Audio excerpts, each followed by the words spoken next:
website which details the entire history of the rivalry.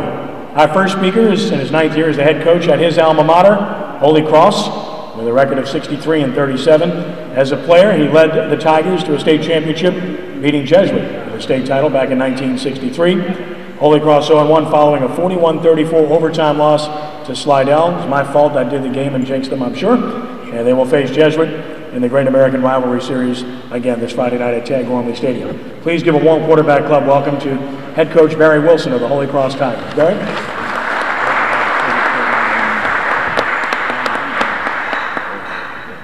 Oh, thank you. Yeah, it's a pleasure to be back and to be playing Jesuit, as I can tell you. It's a big weekend for us. It's very, very important. After the game that we had this past week, we had a double overtime loss to Slidell, and as we told the kids, you know, you can play as hard as you want, and they did. They played hard and played good at times.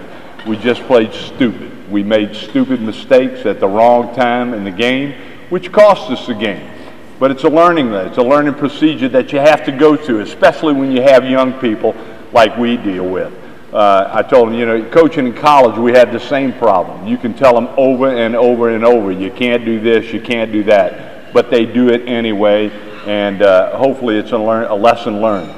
I want to talk about Jesuit. First of all, we face a great opponent. Jesuit, it goes way back, as you know. We will not let our team wear the interlock and HC on their headgear until they beat Jesuit. So it's been a long time coming. We have to put that on our headgear, and to put the HC on it, we're going to have to beat Jesuit, and we told them it's going to have to happen, or, hey, we won't wear it again for another year.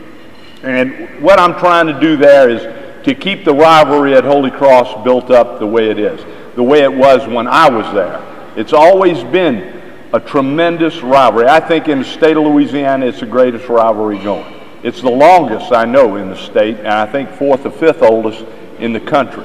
And we want to continue that. We want it to continue to be the type of rivalry it is.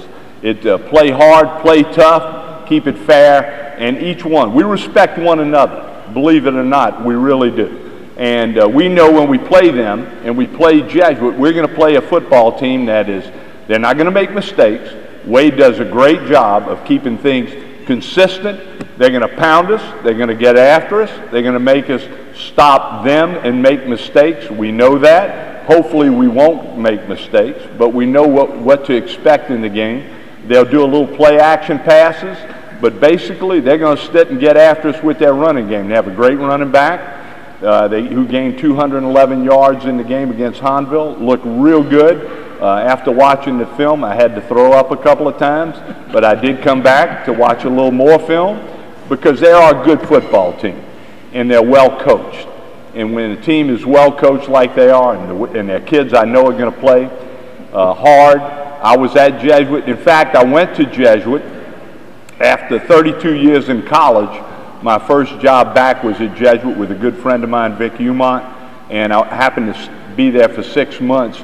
And loved it. It was a great place, and it just made my rivalry feelings a little bit harder and tougher. It makes me want to beat them that much more, but I know they feel the same way about it when they play us. We're looking forward to the game. That's all I can tell you. We're looking forward to it. We need a little redemption ourselves. We're hoping we can play well enough to get a win, but it's going to be very difficult, and we're going to have to play mistake-free football.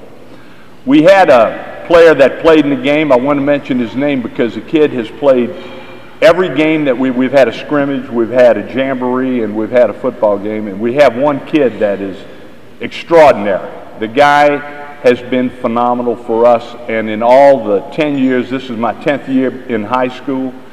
In all the 10 years that I've never had a kid like him. He plays 100 miles an hour. He never stops. He's in on everything. He would play in every play if we had let him, and that's Ed Egan, number 7 for us. The guy is an unbelievable football player. He never, ever stops. He would want to play offense, which we can't do. We can't take him away from the defense because of what he gives us and what he means to the football team, the defensive side of the ball. as a return man.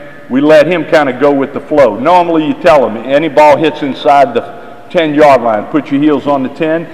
Anything else goes over your head, let it go. With him, we tell him, hey, if you think you can handle it and go for it. And he took one on the 3 and ran it back for a touchdown. So he's a very unique individual and one that I was very impressed with. The other kids that played hard and played good, a kid named Trey Hooper, our middle linebacker, did a great job for us. And he is kind of he's a smart guy on the football team. He's the head of president of the student body. He comes from a great family, and he's a great kid. And he kind of leads us on defense. Offensively, we're led by, I'll be honest with you, we're going to go the way Tucker Herzog takes us. He's a junior. He's right at 6'3". He's about 205-pound quarterback.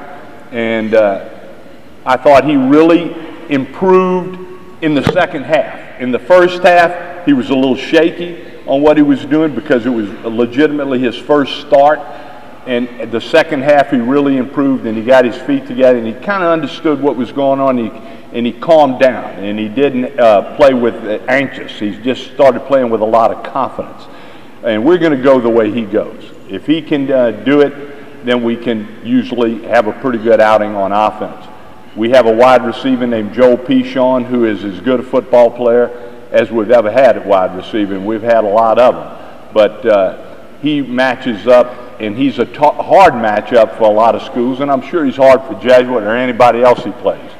He's a great kid. He can run fast, but the best thing about it, he can jump out of the building. He's a great basketball player, and he's being heavily recruited by a lot of schools. I don't like to mention the schools when we talk about it because there's so many of them right now that are in there and recruiting kids, and the kids don't want to mention it because the simple fact, they don't know what they want to do or where they want to go, and we want to leave it like that. We want them to, hey, explore all their options, and at the end, make up their mind what they want to do. And when they make up their mind what they want to do, we will announce it to the press. Right now, it was great. I appreciate the invitation. It's always great to come down to the quarterback club. Let's face it, Kenny Trahan does a tremendous job. High school sports, I can't explain to you. I've been all over the country, and especially out west. And I can't tell you that, and I can tell you that high school football in New Orleans it's not like it anywhere else in the country. I've been in California, in Oregon, out in Arizona, all over, and nobody treats high school football the way the people do here, the way the press does, the way overall, it's just a big deal, and I tell you what, I appreciate it, and what it's done, I tell you what, it keeps it going, and I think that's why our kids play so tough, like in LSU, why recruiting is so high in Louisiana, and people want to come here, because football means a lot to them, and it means a lot to the people outside, and we do appreciate it, and I appreciate the opportunity to speak to y'all. Thank you.